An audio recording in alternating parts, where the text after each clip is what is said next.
할렐루야. 오늘 성경 말씀 출애굽기 5장 보겠습니다. 출애굽기 5장 말씀 보겠습니다. 그 후에 모세와 아론이 바로에게 가서 이르되 이스라엘 하나님 여호와께서 이렇게 말씀하시기를 내 백성을 보내라. 그러면 그들이 광야에서 내 앞에 절기를 지킬 것이니라 하셨나이다. 바로가 이르되 여호와가 누구이기에 내가 그의 목소리를 듣고 이스라엘을 보내겠느냐. 나는 여호와를 알지 못하니 이스라엘을 보내지 아니하리라. 그들이 이르되 히브리인의 하나님이 우리에게 나타나셨은즉 우리가 광야로 사흘길쯤 가서 우리 하나님 여호와께 제사를 드리라 하오니 가도록 허락하소서. 여호와께서 전염병이나 칼로 우리를 치실까 두려워하나이다. 애굽 왕이 그들에게 이르되 모세와 아론아 너희가 어찌하여 백성의 노역을 쉬게 하려느냐. 가서 너희의 노역이나 하라.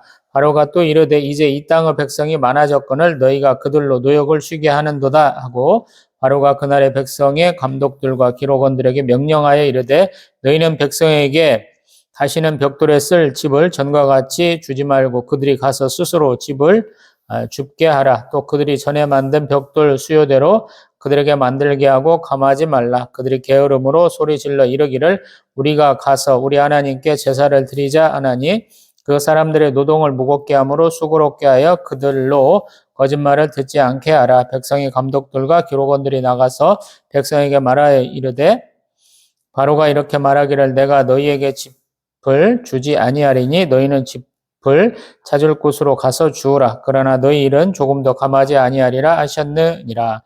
백성이 애굽 온 땅에 흩어져 곡초 그루터기를 거두어다가 짚을 대신하니 감독들이 그들을 독촉하여 이르되 너희는 짚이 있을 때와 같이 그날의 일을 그날에 마치라 하며 바로의 감독들이 자기들의 세운 바 이스라엘 자손의 기록원들을 때리며 이르되 너희가 어찌하여 어제와 오늘에 만드는 벽돌의 수요를 전과 같이 채우지 아니하였느냐 하니라. 이스라엘 자손의 기록원들이 가서 바로에게 호소하여 이르되 왕은 어찌하여 당신의 종들에게 이같이 하시나이까. 당신의 종들에게 짚을 주지 아니하고 그들이 우리에게 벽돌을 만들라 하나이다. 당신의 종들이 매를 맞사오니 이는 당신의 백성의 죄니이다.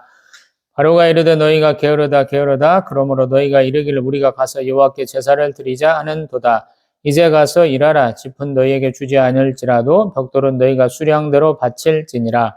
기록하는 일을 맡은 이스라엘 자손들이 너희가 매일 만드는 벽돌을 조금도 강하지 못하리라 함을 듣고 화가 몸에 미친 줄 알고 그들이 바로를 떠나 나올 때 모세와 아론이 길에 서 있는 것을 보고 그들에게 이르되 너희가 우리를 바로의 눈과 그의 신하의 눈에 미운 것이 되게 하고 그들의 손에 칼을 주어 우리를 죽이게 하는도다. 여호와는 너희를 살피시고 판단하시기를 원하노라. 모세가 여호와께 돌아와서 이르되 주여 어찌하여 이 백성이 학대를 당하게 하셨나이까. 어찌하여 나를 보내셨나이까. 내가 바로에게 들어가서 주의 이름으로 말한 후로부터 그가 이 백성을 더 학대하며 주께서도 주의 백성을 구원하지 아니하시나이다. 여호와께서 모세에게 이르시되 이제 내가 바로에게 하는 일을 내가 보리라. 강한 손으로 말미암아 바로가 그들을 보내리라. 강한 손으로 말미암아 바로가 그들을 그의 땅에서 쫓아내리라. 아멘. 할렐루야. 날씨가 참 지난주는 많이 춥다가 이번 주는 조금 좋아지는 것 같아요. 다음 주는 더 따뜻해진다 그래요. 지금 2월 중순쯤 되니까 날씨가 조금 풀리는 것 같습니다. 출애굽기 5장은 우리가 신앙생활하면서 가끔씩 만나는 상황이에요. 어떤 거냐면 하나님이 나에게 소명과 사명을 주셨어요. 그래서 내가 그 소명과 사명대로 살아보려고 하니까 주변에 많은 사람들이 방해를 해요. 그래서 내가 이렇게 하는 것이 맞아? 이런 경우가 많이 생기거든요. 그럴 때 우리는 어떻게 해야 될까라는 생각을 좀 해보게 하는 장이 아닌가 싶습니다. 저도 그랬던 것 같아요.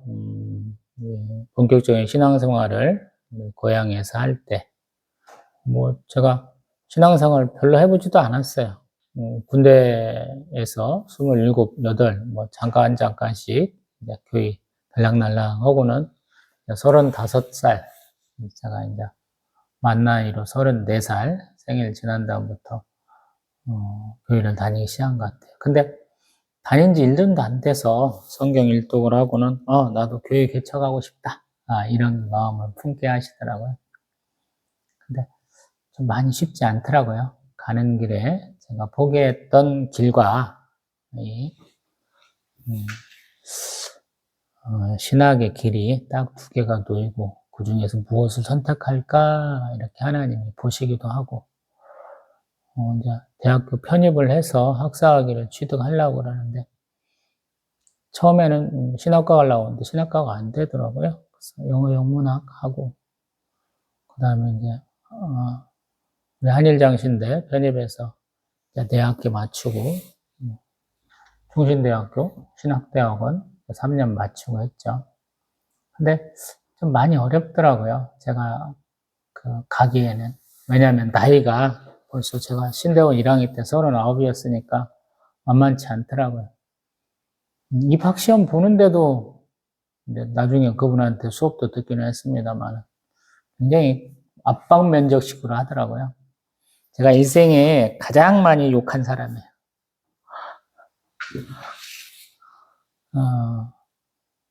제가 그날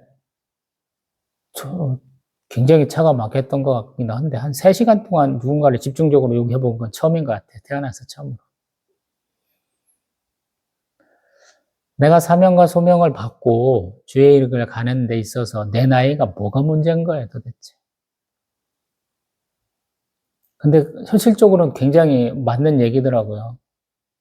왜냐면 제가 43세에 목사 안수 받았는데 대부분은 우리 30대 초반 빠르시면 그렇게 담임 목사 되시기도 하고 늦어도 한 30대 중반쯤은 하시던 분들이니까 굉장히 늦게 시작한 거죠. 제가 믿음의 일대이기 때문에 더 힘들었던 것 같아요. 지금 저하고는 좀 다른 상황인데 모세와 아론도 그러한 상황 가운데 직면하고 있죠. 모세는 지금 두려운 게 뭐냐면 자기가 이 미디안 땅에서 40년간을 살다 왔잖아요. 근데 그 말할 수 있는 사람이 대화의 상대가 없으면 말에 익숙하지 않을 거 아니에요. 또 가뜩이나 자기는 말을 조리 있게 잘 못한다라고 표현을 했잖아요.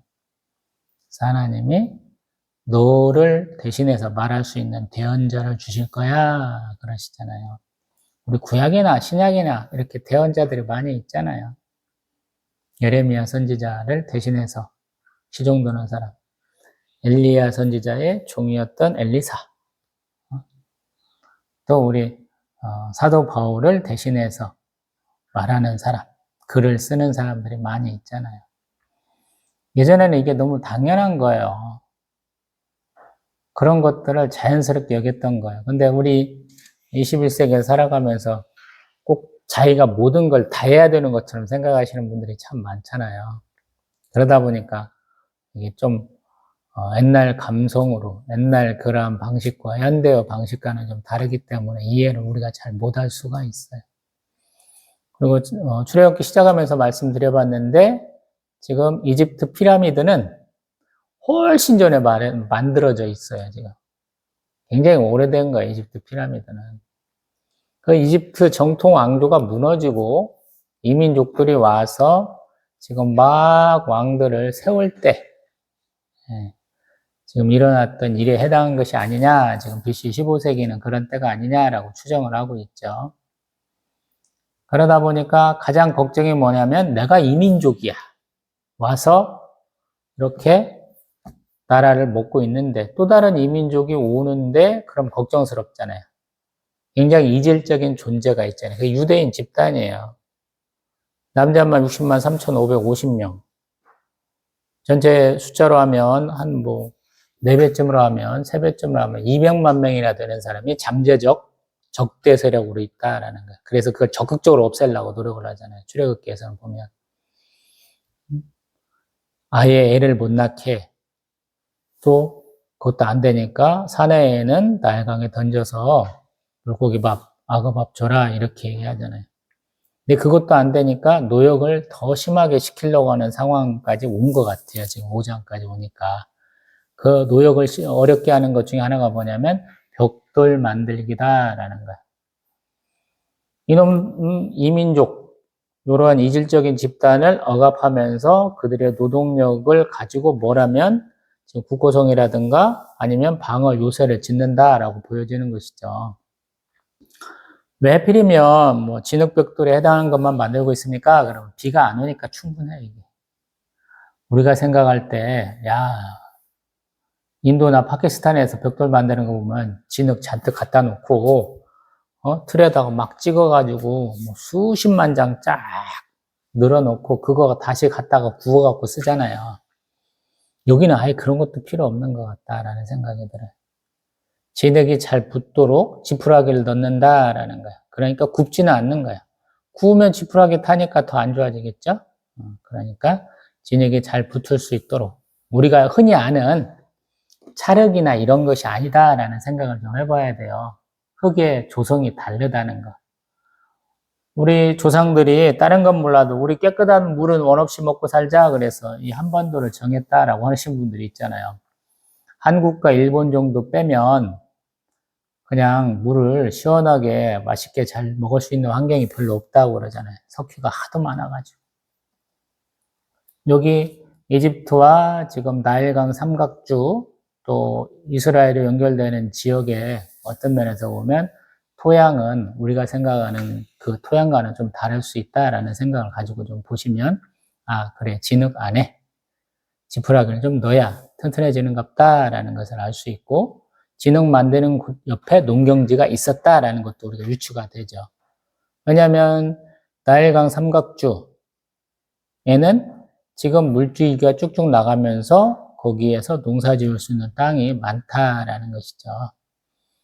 요셉이 자기 아버지 야곱과 우리 형제들 불러들일 때 고센 땅을 고집한 이유는 가나안 땅과 최대한 비슷하면서도 풍족하게 살 수 있는 땅을 골랐겠죠.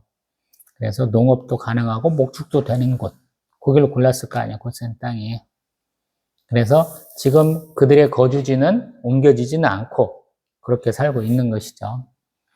이 민족이 이 민족을 물리치는 경우는 우리 옆에 있는 중국이란 나라가 워낙에 그런 짓들을 많이 했죠. 중국 놈들 자체가 세운 나라가 별로 없잖아요. 송나라, 명나라 정도 빼고는 다 이방인들이 세운 왕조잖아요. 충분히 이해가 갈 줄로 믿습니다. 그러면서 지금 바로가 우리 여호와 하나님의 말씀이라고 하는 것을 가장 첫 번째로 받아들이기 어려운 이유는 뭐냐면 바로는 신이기 때문이에요. 이집트 백성에게는 바로는 신이에요, 신. 파라오, 이 사람은 신이에요. 살아있는 신. 그래서 나 위에 다른 신들을 인정할 수 없는 거예요. 솔직한 말로. 이건 그 사람들한테는 가장 치명적인 거예요. 우리 신약에 와서 예수님을 구세주, 그리스도라고 안 부르는 거랑 똑같아요. 바리새인들, 서기관들이. 예수님을 구세주, 그리스도라고 인정하기 시작하면 자기들은 예수님께 꿇어야 되거든요. 근데 그러면 자기들이 여태까지 누려왔던 걸 다 못 누리잖아요. 자기들이 권력처럼 행사했던 걸 다 못하게 되잖아요. 이게 안 되는 거예요. 뭐 사두개톱도 마찬가지지만. 똑같은 상황이에요, 여기도. 강대강 대결이 될 수밖에 없는 거예요. 그리고 이스라엘 백성은 여호와 하나님이 자기들이 익숙하게 알던 하나님, 이심을 인정하게 되는 이유는 뭐냐면 이족도, 표족도, 기사도 있지만 자기들의 이 상황을 알고 계시다라는 거예요. 이제 어쩔 수 없이 자기들이 죽기 살기로 싸워봐야 되는 상황이 되었다라는 거예요. 더 이상 견딜 수 없다라는 거예요. 지금 그런 상황 가운데서 이상한 부류가 있죠. 기록원이라고 하는 사람들이 있죠. 이것은 애굽 사람에서 뽑힌 부역자들이죠. 우리 2차 대전 때 독일 놈들이 유대인들을 많이 모아놓고 수용소를 만들어 놓고 때로는 그 사람들을 죽이기도 하고 강제 노동을 시키기도 하고 막 그랬죠. 그때 그들 가운데 먼저 이제 뽑아서 쓰는 사람도 있었고 그 사람들이 나쁜 사람이다. 때로는 그 사람들에 의해서 더 많은 사람들이 살았다. 이렇게도 얘기하잖아요. 다 같이 죽어가는 상황인데 뽑혀가지고 조그마한 혜택을 누리잖아요. 자기 죽음의 순간이 더 연장되고 조금 먹을 것을 더 얻고 약품을 조금 더 원활하게 받아 쓰고 그런 거잖아요. 영화 보면 그 사람들이 in my pocket. 우리끼리 잘 먹고 잘 살자가 아니고 세근세근 이렇게 빼돌려가지고 아픈 사람도 좀 약도 좀 주고 얻은 식량으로 조금씩 돌봐주는 모습을 보여주게 되잖아요. 여기서 보는 모습은 이 기록원들은 어떤 사람들인가 모르겠어요. 그냥 소위 말해서 부역자 정도에 해당하는 사람들이 아닌가 싶기도 하고 또 아닐 수 있기도 하고 그렇습니다. 지금 자기가 신인데 여호와께서 이 이스라엘 백성들 보내서 사흘길쯤 가서 광야로 가서 여호와 하나님께 제사드리라 하는 것을 인정하지 않고 가장 그들에게 보복할 수 있는 수단이 뭐냐? 직접적인 수단이 뭐냐? 그러니까 짚을 안 주는 거래요. 가장 소극적이면서도 가장 절실할 수 있는 거죠. 근데 수량은 똑같이 만들어내나? 그러는 거예요. 근데 그게 되지는 않죠. 생각을 해보세요. 재료가 준비된 상황에서 뭔가를 하는 것과 준비되지 않은 상황에서 하는 건 다르죠. 쉽게 생각해서 우리 요리를 한다고 생각을 해보세요. 이제 정을 우리가 이제 생각을 해보면 뭐 마트나 어디 시장 가서 이렇게 재료를 사와야지 아니면 배달을 시키던가 해야 될 텐데 그게 안 된 상황에서 뭐 만들려고 그러면 될 턱이 없잖아요. 지금도 마찬가지예요. 지푸락을 얻을 수 있는 곳과 진흙을 만드는 곳은 좀 거리가 좀 많이 있었던 것 같아요. 그러니까 그거 두 개를 한꺼번에 못 하는 거예요, 사람들이. 지푸락 한 동물이 이렇게 뭉쳐갖고 사람들 뭐 이고 지고 올 수도 있겠지만 마차나 여러 가지 수레를 이용해야 일이 좀 정확하게 좀 될 거 아니에요. 그게 잘 될 리가 없잖아요. 손발도 맞아야 되고 일도 분담해야 되고 그러다 보면 어차피 줍다 보면 그 수량을 채울 수가 없잖아요. 근데 문제는 뭐냐는 거야. 수량을 안 채웠을 때 지금 가혹한 응징의 보복이 있느냐 이런 것들을 따져봐야 되는데 그러한 것들은 말은 안 하는데 있다라고 얘기하는 것 같아요. 이제 피라미드 얘기해 보면 우리가 이제 익숙하게 아는 내용이 있잖아요. 요 근래는 피라미드는 이집트 백성들이 강제로 동원돼서 만든 것이 아니다 이렇게 얘기를 하잖아요. 그 사람들 농사 안 지을 때 불러갖고 임금 주면서 시킨 것이다 이렇게 얘기를 하잖아요. 그래서 기록에 보면은 우리 유튜브나 이렇게 보면은 나는 술 많이 먹어서 술병 나서 못 가겠어 그럼 못 간다 안 간다고 쉬는 거예요. 어떤 사람은 나 그냥 오늘 쉴래요 그러면 쉬는 것도 가능하다 이렇게 표기를 해놨잖아요.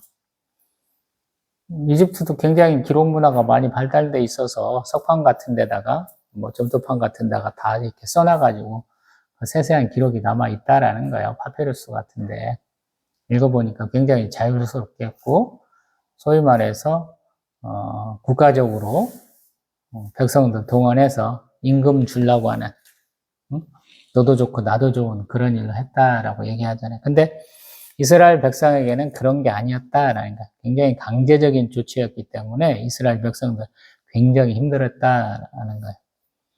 아마 가혹하다는 것은 이 이스라엘 백성들이 만들 수 있는 양의 거의 최대치나 그 이상 것을 만들게 아마 했을 거라는 거예요. 우리 북한을 우리가 예전에 얘기할 때 뭐 새벽별 보고 밤에 달 보고 온다든가 이런 거 있었잖아요. 12시간 이상 노동하는 이런 것들, 되지도 않는 것들 많이 시켰다고 그러는데 그런 거에 해당한 것이 아니었나 싶기도 합니다. 아무튼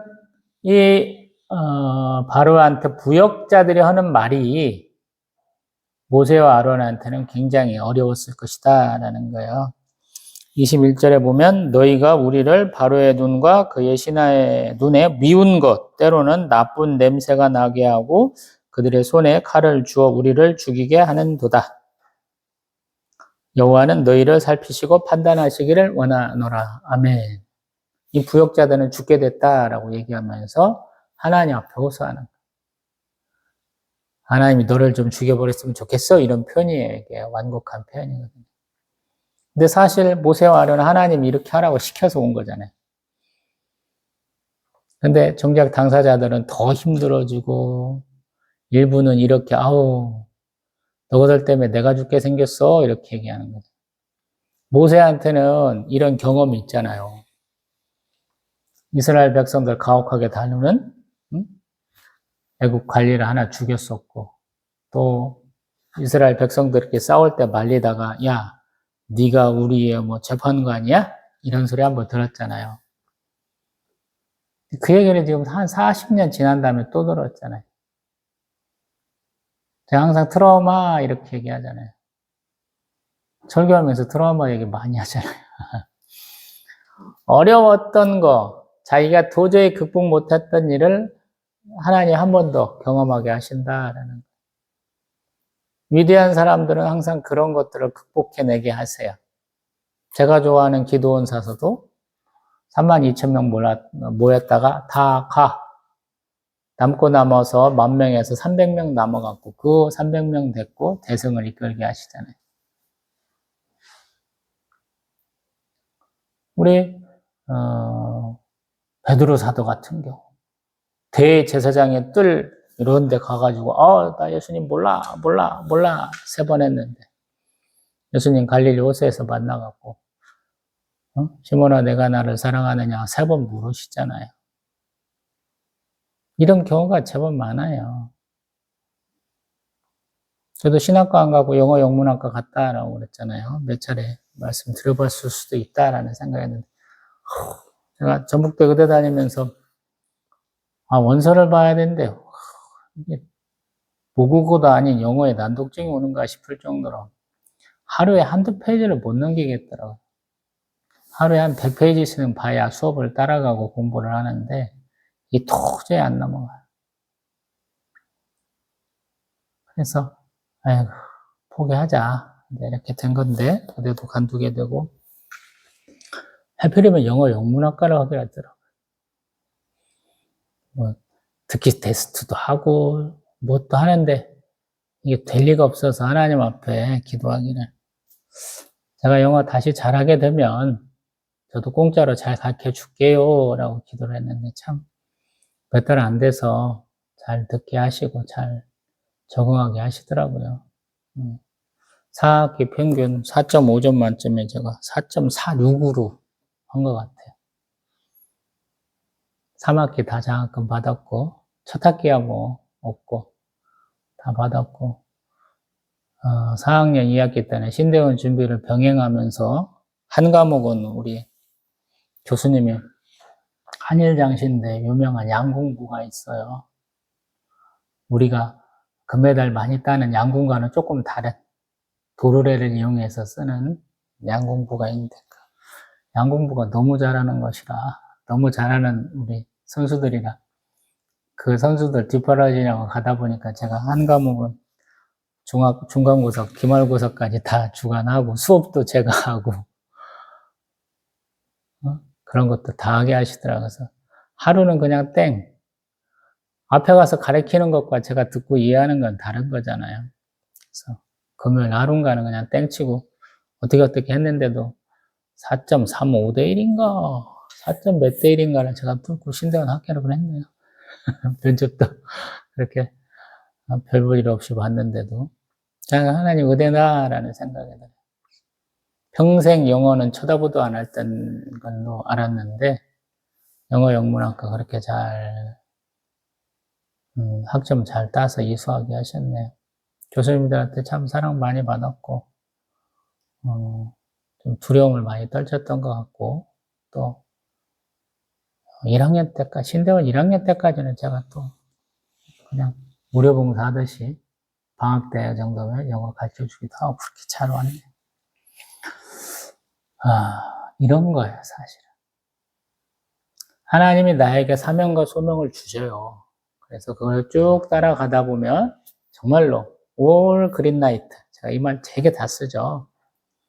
대통령이 막 지나갈 때 신호등마다 교통경찰들 다 순경들 다 대기해가지고 한 번도 신호 안 걸리죠.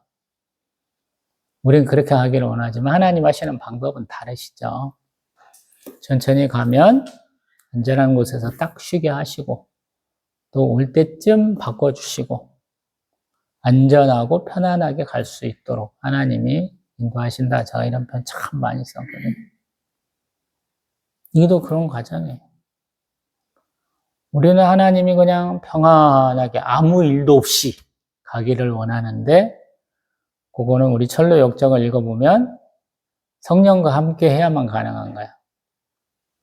크리스천은 온갖 고난과 고통과 강도들로 다 하고 추위, 더위 다 타고 고생고생해서 천국 도성에 이르는데 그에 하나 크리스티아나하고 자녀들은 당신하고 안 갈래? 갖고 뒤늦게 남편이 아버지가 이르렀다는 말을 듣고 출발할 때 성령과 함께 하거든요.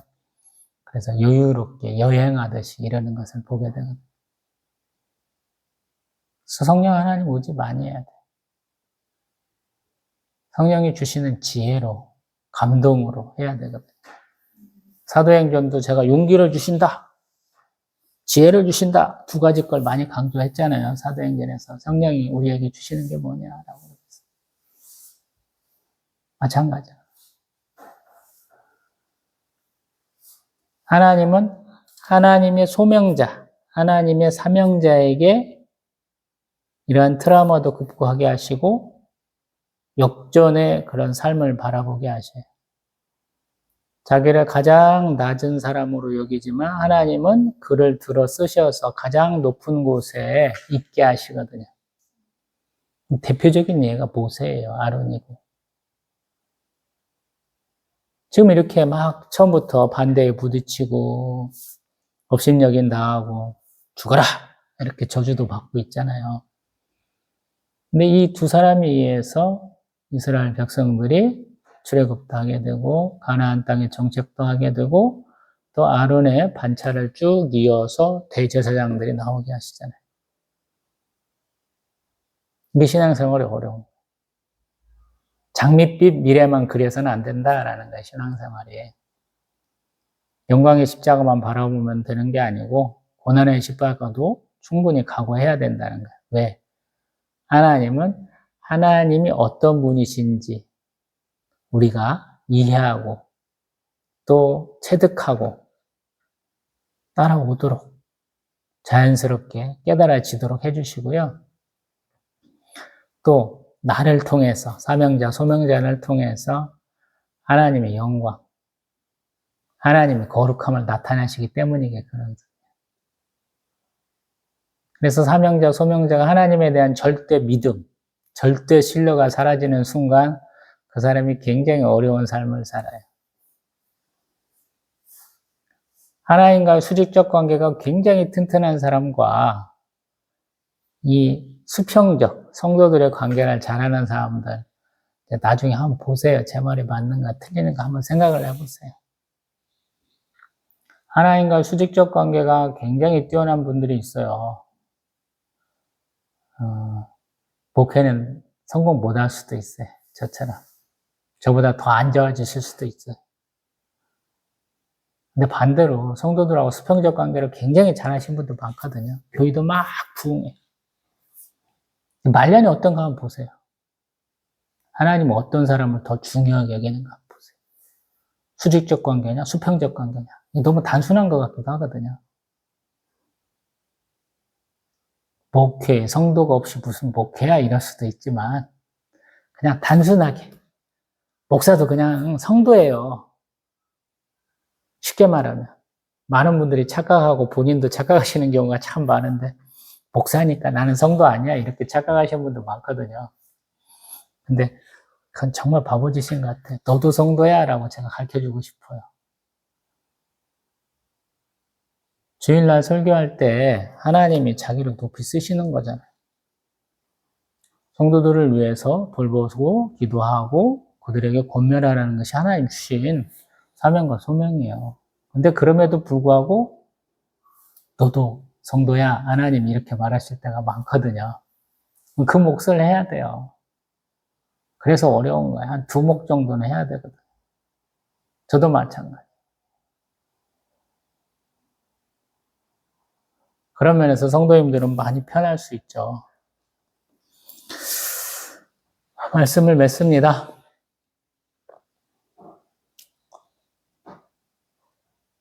내가 봤을 때 어려운 건 어려운 게 아니에요.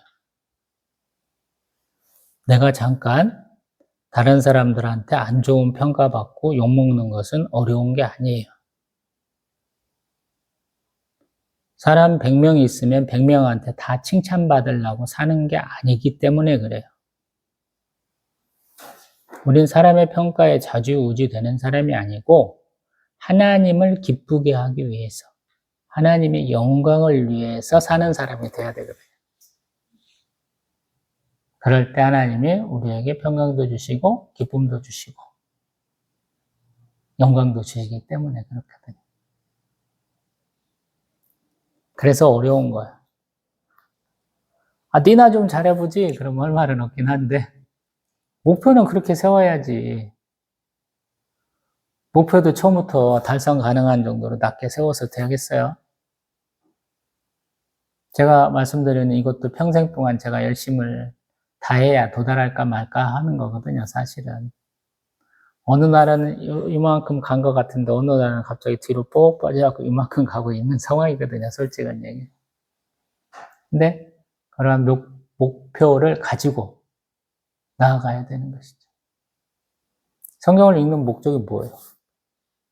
성경이 우리에게 주는 가장 큰 선물이 뭐예요? 하나님이 어떤 분이신가라는 것을 아는 것이죠.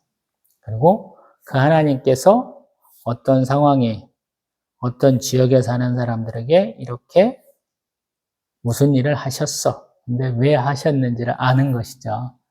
그래서 그 사람들하고 지금 3,500년 정도 차이 나는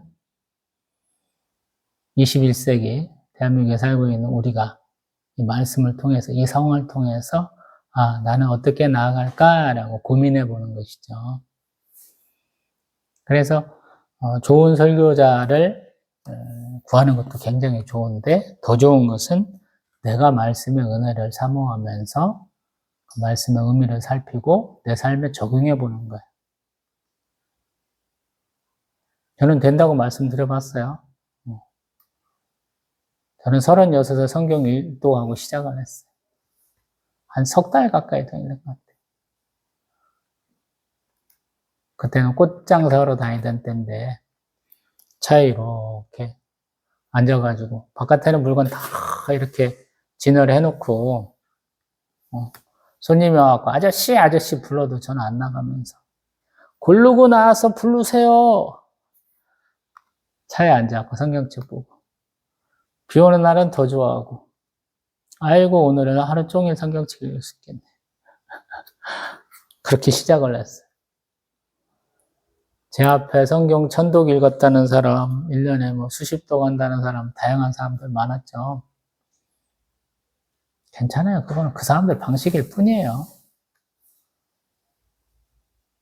제가 말씀드리는 것은 그렇게 어렵지 않은 거잖아요. 한번 시도해 보세요. 또 뵙겠습니다.